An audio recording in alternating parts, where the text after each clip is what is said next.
শুভ সকাল সবাইকে। সবাই কেমন আছে? আশা করি সকলে ভালো আছে, আমিও মোটামুটি আছি।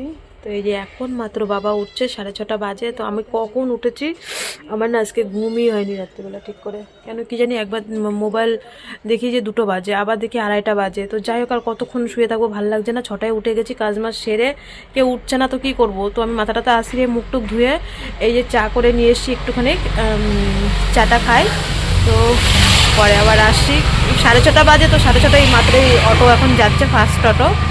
আর দোকানে এসে ডাকছে কে যেন, যে ওঠো ওঠো মামা ওঠো, কি নেবে। তো এখনও প্রচণ্ড কুয়াশা, কিচ্ছু দেখা যাচ্ছে না।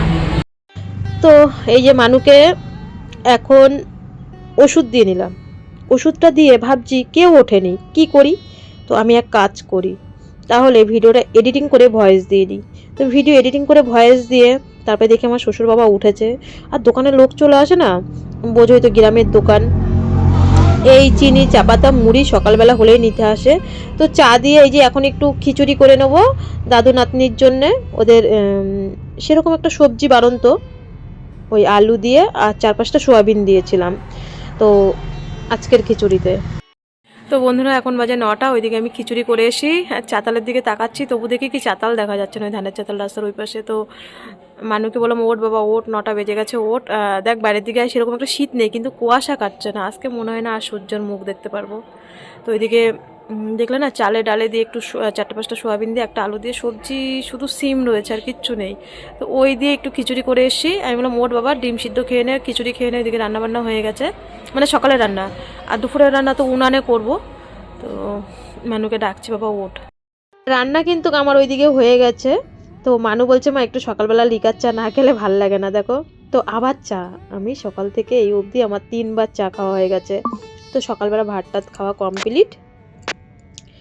এখন তো দুপুরে রান্না করতে হবে। তো দুপুরে রান্না উনানেই করব, কটা কাঠ আছে, হয়তো আর 2টো দিন রান্না হবে, তারপরে আমার গ্যাসে রান্না করতে হবে। আর কিন্তু কাঠ নেই, তো পাকাটি নেই, কিরাসিনও নেই। উনানটা ধরাতে ধরাতেই যেন আধা ঘন্টা লেগে যায়, 20 থেকে 25 মিনিট। আর রাগও ওঠে সকালবেলা, আমি বলি কি এতক্ষণ টাইম লাগে। তবু ওই গ্যাসটা একটু বাঁচলে আর কি। এই মানু কেটে দিয়েছে, আজকে রুই মাছ হবে। আর মাছটা না প্রথমে বুঝতে পারিনি, প্রথম ভেবেছিলাম আলু দিয়ে ঝোল করব। দেখো মানু আলু কেটে দিয়েছে, যেহেতু সবজি বাড়ন্ত। আর বেগুন ভাজা করব, আর মাছের তেল ছিল, বেগুন দিয়ে করব। পরে রান্নাটা একটু অন্যরকম করে ফেলেছিলাম, একরকম ভেবে সব কিছু কেটে কুটে নিয়েছি, আর একরকম করেছি। তো দেখো কাঠ নেই। আমি যেই মানে কাঠ কাটতে আসি, তখনই বাবা এসে বলে, দে দে আমি করে দিই। আমি না, তোমার করতে হবে না, আমিই করছি। তো আমরা তো গ্রামের মেয়ে, সব রকমই কাঠ ফাটতেও পারি, এর থেকে আরও মোটা মোটা চেলা চেলা কাঠও ফাটতে পারি কুড়াল দিয়ে।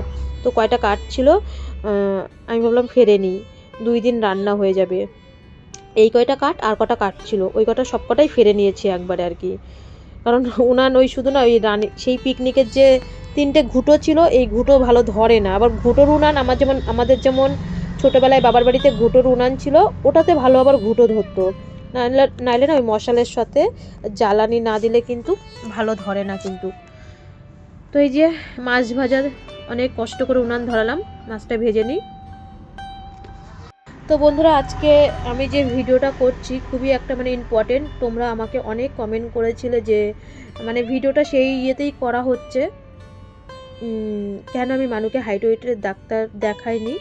অনেক কমেন্ট এসেছিলো, তো সবাইকে তো ভেঙে বলা যায় না, তাই না? মানে কমেন্টে পুরোটা তো বলা যায় না, কেন দেখাইনি, আমি ইচ্ছা করে কি ডাক্তার দেখাইনি বা বাড়ি চলে এসি। হ্যাঁ, অবশ্যই তোমরা মানুকে ভালোবাসো, তোমাদের জানার সবটাই অধিকার আছে, মানু কেমন আছে না আছে সবটা। কারণ তোমাদের কি বলবো, তোমাদের কতটা যে মানুর প্রতি তোমরা এত মানুকে ভালোবাসো, আমি বলে মানে বোঝাতে পারবো না। হয়তো এই প্ল্যাটফর্মে না আসলে আমি জানতেই পারতাম না। আজকে দেখো এত রোদ, মানে রোদ, আমি আর কি তোমাদের সাথে মজা করে বলছি, এত রোদ। তো এখনো পর্যন্ত প্রায় 11:30 বেজে গেছে। ওই চাতালের দিকে তাকাচ্ছি, আমি মানুকে বলছি, দেখ মানু এত রোদ উঠেছে, মানে কুয়াশাই কাটছে না, কেউ স্নান করবে না। বাবা বলছে আমিও স্নান করবো না। আর হচ্ছে মানুও বলছে আমি স্নান করবো। ভালো, হ্যাঁ। ওগুলো কি কুলেখাড়া? না কুলেখাড়া নেব না, কুলেখাড়া আয়রন। ওই লঙ্কা আছে, লঙ্কা, ওইগুলো কি তোমাদের ক্ষেতের? এই লাউ কি এখনই তুললা গাছ থেকে নাকি? তোমার ক্ষেতের? বেশি চাইবে না, আমাদের নিজেদের লোক 10 টাকা, আর ওই হলো 10 টাকা, কচি 20 টাকা। কচি লাউ কেমনই কাকা ওই শাক কত করে? 5 টাকা। হ্যাঁ 5 টাকা 10 টাকা। দুটো 10 টাকা তো? হ্যাঁ। আর দুটো 10 টাকা, লাউ 10 টাকা, হ্যাঁ 20 টাকা। হ্যাঁ না না, দুই আটিতেই হবে হবে হবে হবে হবে হবে। এই শাক বলে দেওয়া একদম কচি শাক। হ্যাঁ। এই আমাদের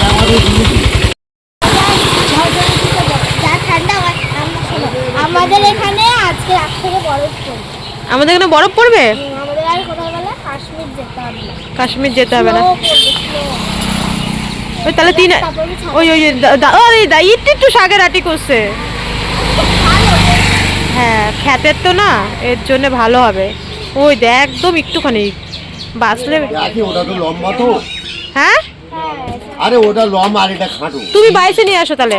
এটা ভালো, থাক দাদু বেছে নিয়ে আসুক। হ্যাঁ এটা ভালো। তুই যাস না রাস্তার ওই পাশে, দাদু বেছে নিয়ে আসুক।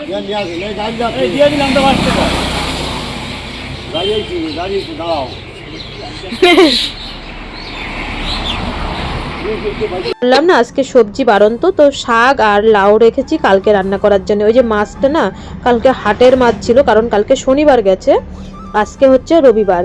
তো হাটের মাছ আমি দেখেই বুঝতে পেরেছি যে বাসি মাছ। তো মাছটা কেমন একটু গন্ধ গন্ধ লাগছিল বলে আমি ওই মাছটা একটু ঝাল করলাম। আর এই যে তেলটা দিয়ে, তেলটা ভালো ছিল, তিতো ছিল না, ভেজেছি। আর বেগুন ভাজা, এই হচ্ছে আজকে আমাদের রান্না। রাতে তো আবার করতে হবে 3বার, না কি রান্না করব ভীষণ সমস্যা। তো মানু বলছে মা এখানে ভাত বেড়ে দাও, বারান্দায় নিয়ে চলে যাব। উনান পরে একটা আগুনের তাপে, আর শীতকাল মানেই তো আগুনের তাপ, গ্রামের পরিবেশ ভীষণ, কি বলবো, আমরা যখন ছোট ছিলাম তখন বিচুলি দিয়ে ধরাতাম, তো সেই সব জিনিসগুলো তো এখন নেই। এখনকার বাচ্চারা তো কত মডার্ন হয়ে গেছে, ফোন দেখবে ঘরে লেপের তলায় বসে। আমাদের সময় তার ফোন ছিল না, যারা আমরা 90 দশকের 85-তে জন্ম, তারাই এইসব জিনিসগুলো আমরা জানবো, গ্রামের মানুষরা। তো এই যে উনান পাড়ে একটা খাওয়া, সেই একটা অন্যরকম ব্যাপার। তো বাবাকে যে ভাত দিয়ে দিলাম, একবারেই আমরা 3জনই, আমরা যখনই খাই একবারেই 3জন। কারণ কি বলতো, একসাথে খাওয়াটা না একটা মানে ভীষণ মজার ব্যাপার।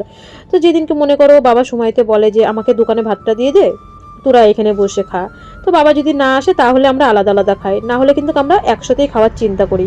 তো ভীষণ ভীষণ পরিমাণে ঠান্ডা বন্ধুরা।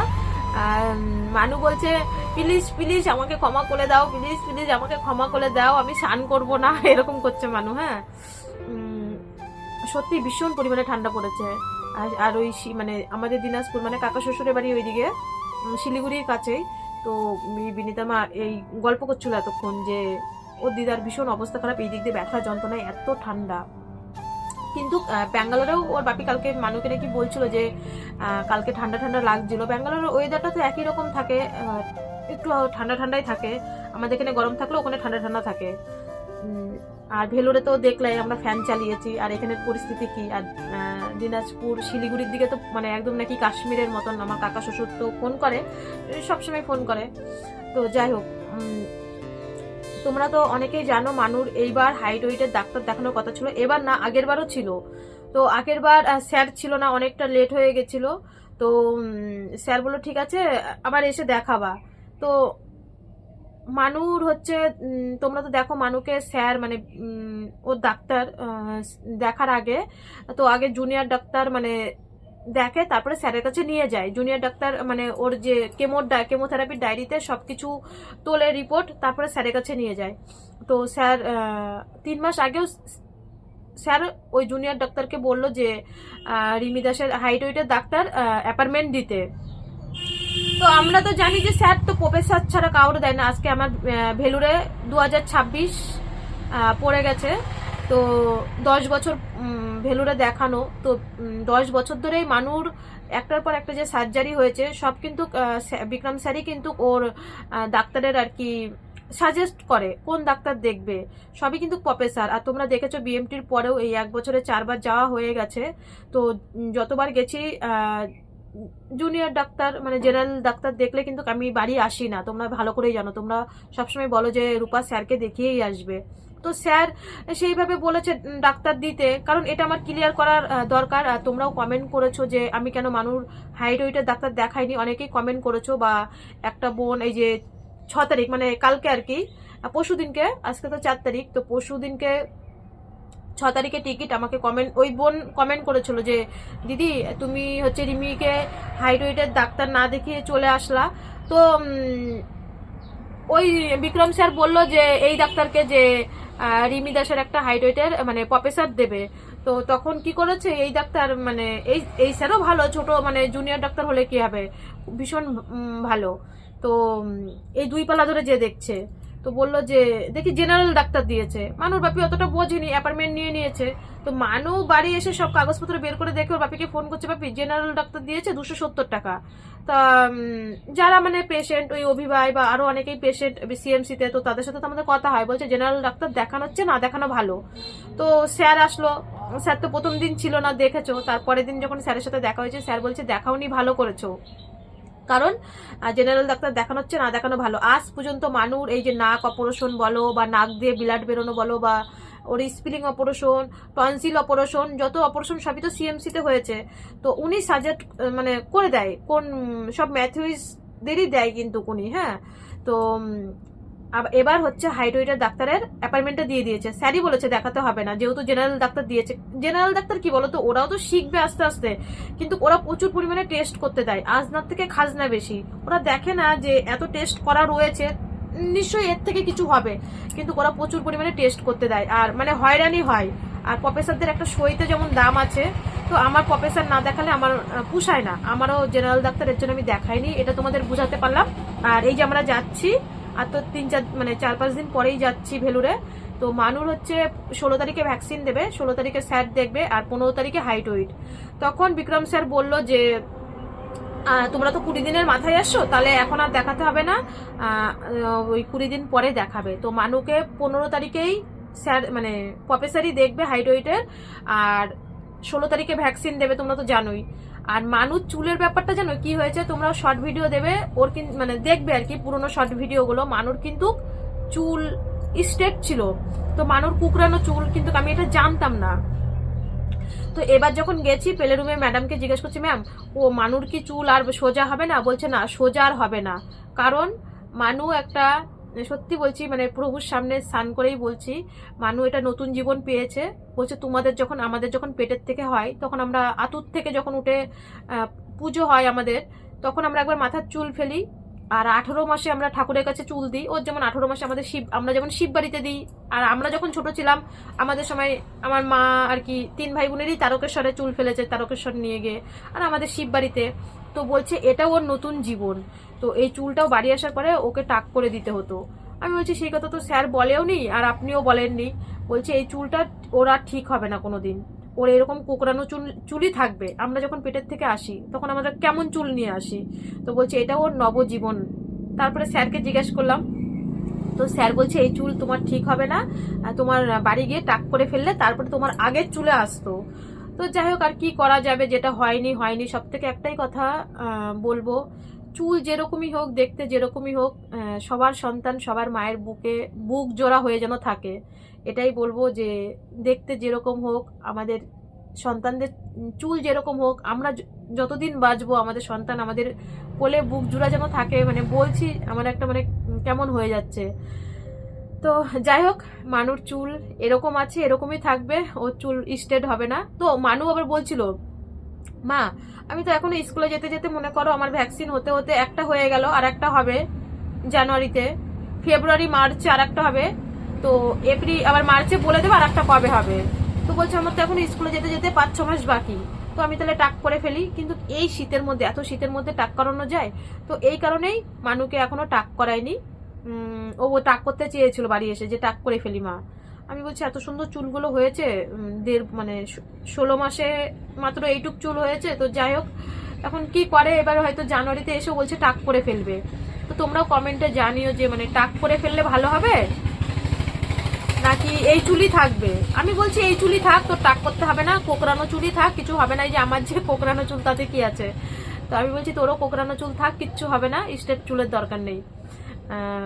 এই হচ্ছে কথা। তো চলো বন্ধুরা, আজকে এই অবধি। আমার এইটা আমার তোমাদের কাছে ক্লিয়ার করার ছিল। হয়তো ভাববো যে আমি দুইবার গেছি হাইট ওয়েটের ডাক্তার, কেন না মানে কেন দেখাইনি।